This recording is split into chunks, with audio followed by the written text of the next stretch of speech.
I'm Myra Lewin. I'd like to talk a little bit about doshas and our understanding of them. Each of the doshas of kapha, pitta, and vata are described in terms of their characteristics. And they have certain characteristics when they're in balance in us, and then when they're out of balance, there are certain characteristics or symptoms that come about. And I so often hear people identifying with the imbalances. Now, certainly we can understand if we've experienced the imbalance, but because I have a lot of vata dosha in my constitution, it doesn't mean that I'm going to be a space case all the time. That's an indication of an imbalance.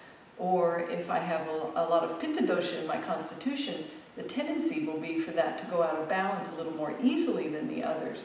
But it doesn't mean that I have to be irritable and impatient all the time.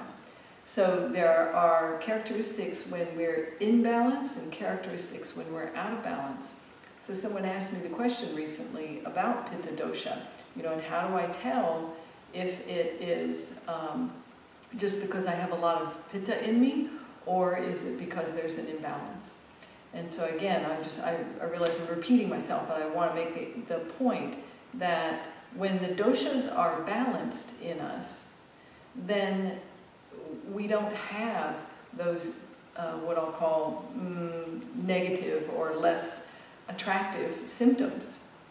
So for example, in the case of pitta dosha, when it's balanced in us, then we're organized and we get things done, we manage things well, we have a lot of really wonderful characteristics. And when it's excessive, then we're impatient and irritable and get angry easily. And so it's the notion of balance and imbalance that we want to be sure we understand, that when things are balanced in us, then all of us can be kind and loving and respectful and creative and bright people.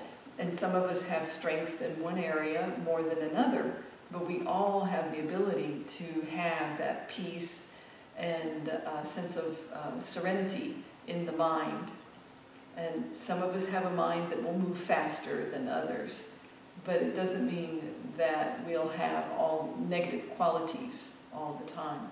So when you look to Ayurveda as something to support, as a foundation for your life, then look to what are the things that I look to being in balance, and then do the things that take you in that direction.